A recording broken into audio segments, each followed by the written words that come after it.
Bonjour à vous les aventuriers qui vous êtes lancés sur le web, je suis Erika du blog Affiliation Academy. Je vous parle aujourd'hui de l'importance capitale, primordiale d'avoir une bonne stratégie marketing. D'abord, à savoir quelle est la définition que l'on trouve sur Internet de la stratégie. Donc, Google nous dit « Art de faire évoluer une armée en campagne jusqu'au moment du contact avec l'ennemi ».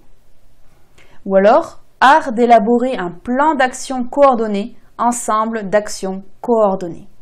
En d'autres termes, la stratégie est un art qui permet de mettre en place une série d'actions pour atteindre un but, un objectif.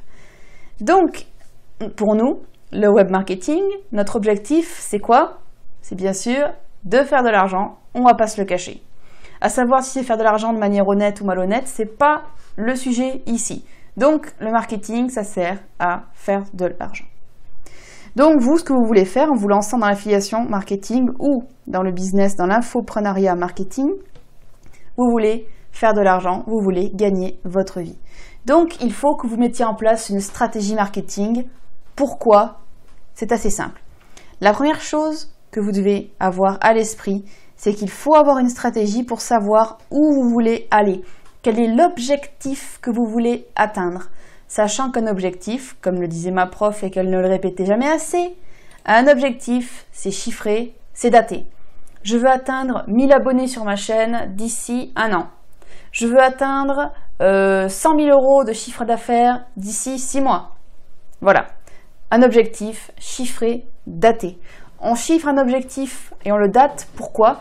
Pour savoir quand est-ce qu'on évalue si on a réussi, pour savoir quand est-ce qu'on évalue la mi-parcours, pour savoir en gros qu'il va y avoir une fin, si vous voulez, à tous nos efforts. C'est pour que le cerveau soit conditionné de manière positive. Parce que, par exemple, quand vous faites du sport, votre objectif, c'est d'arriver au bout de votre séance. Donc, vous voyez votre timing, vous dites, voilà, il reste encore 5 minutes à tenir, je vais tenir. Il reste encore 2 km à faire, je vais tenir les 2 km. Voilà, c'est la même chose dans votre cerveau qui se passe quand vous faites du web marketing. Vous mettez beaucoup de temps, beaucoup d'efforts pour arriver à atteindre un certain nombre, une certaine somme à une date fixée. Et bien voilà, il faut que vous fassiez de même, il faut que vous fixiez votre objectif dans votre stratégie marketing daté, chiffré. Voilà, donc vous savez où vous allez. Une seconde raison qui vous oblige à faire une bonne stratégie marketing, c'est que la stratégie va vous permettre de comprendre comment vous allez mettre en place les actions. Par exemple, beaucoup de gens me disent, voilà, je veux faire de l'affiliation, j'ai donc créé un blog. Bon, ben alors moi je lui pose la question, qu'est-ce que tu vas vendre? Qu'est-ce que tu vas vendre? À qui? Donc comment tu vas vendre ce produit? Parce que comment tu vas toucher ce public? Etc. etc. La question du comment est quelque chose de très très important. Et il faut que vous aussi, vous y réfléchissiez. Le blog n'est pas la solution à tous vos problèmes. La chaîne YouTube, non plus. Le Instagram, non plus. Tout ça ne sont que des outils dans vos mains, à vous de savoir les utiliser. Donc, il faut y réfléchir dans votre stratégie marketing. Le troisième point que je voudrais voir avec vous, c'est l'évaluation de votre résultat. Donc, je vous en avais parlé un peu plus loin avec les objectifs. Donc, une stratégie permet de savoir si on a atteint notre résultat et ensuite si on a été efficace. Parce qu'une stratégie permet en fait de revenir après sur son travail et d'évaluer si on a été efficace ou non pour avoir ensuite une meilleure stratégie par la suite. La stratégie, c'est le cercle vertueux qui vous pousse à faire de mieux en mieux. Voilà. C'est pour ça qu'il faut vraiment que vous vous penchiez là-dessus. Évaluez votre efficacité, évaluez vos résultats. Le quatrième point à ne vraiment pas perdre de vue, c'est que, en fait, une stratégie vous permet d'avoir votre objectif en ligne de mire. Un peu comme si vous aviez des œillères ou que vous aviez les yeux dans des jumelles, voilà, et que vous regardiez l'objectif. Vous ne regardez que lui, vous êtes fixé sur lui.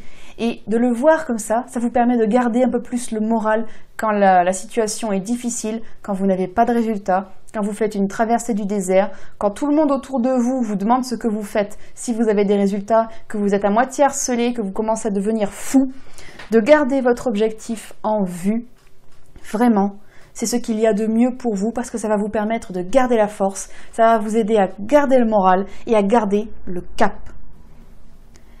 Un 6e point, qui n'est pas négligeable, c'est qu'une bonne stratégie, donc avoir une stratégie bien écrite, bien faite, ça vous permet de ne pas vous dissiper en 1 million d'actions. Voilà, de créer un blog, une chaîne, un profil sur Instagram, un profil sur Twitter, un profil sur tous les réseaux sociaux qui existent, et à la fin, vous avez fait tellement de choses qu'à la fin, vous n'avez rien fait et vous n'avez aucun résultat. Ça vous permet de vous centrer sur ce qui est efficace. L'efficacité, c'est le maître mot d'une bonne stratégie. Et de l'élaborer convenablement vous permet de ne pas dissiper vos efforts en des milliers d'actions qui ne donneront rien. Un autre point, c'est qu'une bonne stratégie permet d'être assuré dans ses démarches.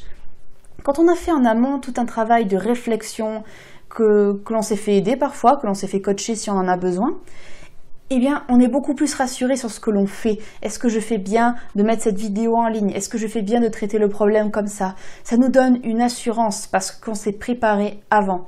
C'est très bon pour le moral, c'est très bon pour la confiance en soi. Et c'est en continuant à faire ces étapes, ces efforts, etc., qu'on prendra encore plus de confiance en nous et qu'on continuera. Un autre point à ne pas oublier non plus, c'est que par exemple, on peut perdre le courage à un moment donné, ou alors être fatigué et ne pas avoir la motivation de le faire, faire une pause d'1 semaine, peut-être 2, peut-être 3, peut-être plus, je ne vous le souhaite pas, mais ça peut arriver, il faut le prendre en compte. Et si vous avez une bonne stratégie bien faite, bien écrite, il vous suffira juste de reprendre vos papiers, voilà, je me suis arrêtée ici, il faut que je reprenne, que je remette à jour et que je continue. Une bonne stratégie permet aussi d'anticiper les problèmes. Les problèmes, voyons voir, les problèmes administratifs, les problèmes de législation. Par exemple, si vous voulez créer par exemple une liste email, vous savez qu'avec les RGPD, vous devez respecter certaines règles. Vous avez aussi des obligations au niveau des droits d'auteur si vous utilisez des images, etc. D'avoir réfléchi à tout ça dans votre stratégie va vous permettre en fait de préparer ces étapes, de savoir comment vous devez vous y prendre, quels sont les papiers à faire, quelles sont les démarches à suivre, pour toujours être dans la légalité, être en accord avec les autres personnes que vous avez autour de vous dans la sphère du web marketing, ne pas piquer trop les idées les uns et des autres, etc. Voilà, c'est vraiment quelque chose de très très important. Un des derniers points à ne pas perdre de vue, c'est qu'une bonne stratégie permet de prendre de l'avance sur votre programme. Si vous avez programmé toutes vos actions dans votre stratégie, vous pouvez commencer à prendre de l'avance, par exemple sur votre timing, filmer des vidéos en plus sur votre chaîne, écrire des articles en plus sur votre blog, etc., etc. Ça vous aide à être beaucoup plus organisé, prendre de l'avance et donc mieux gérer vos timings. Ça, c'est vraiment, vraiment important, mieux gérer les timings. La 10e raison, je voudrais que ce soit vous qui me la donniez, que vous écriviez en commentaire quelle est pour vous une bonne raison d'avoir une excellente stratégie marketing. Et de toute façon, si vous ne croyez pas à la stratégie, ne perdez pas de vue que Napoléon a gagné à Austerlitz avec une armée inférieure en nombre et moins d'hommes, avec juste une stratégie de guerre. Donc vous faites de même avec vos moyens, votre stratégie marketing, et vous allez gagner, crever les plafonds et vivre la vie que vous voulez. En tout cas, c'est ce que je vous souhaite. Si vous avez besoin d'aide pour pouvoir créer votre stratégie marketing, je vous mets les liens directement dans la barre d'infos. En attendant, je suis impatiente de vous retrouver dans une autre vidéo ou un autre podcast. Bye bye à vous tous.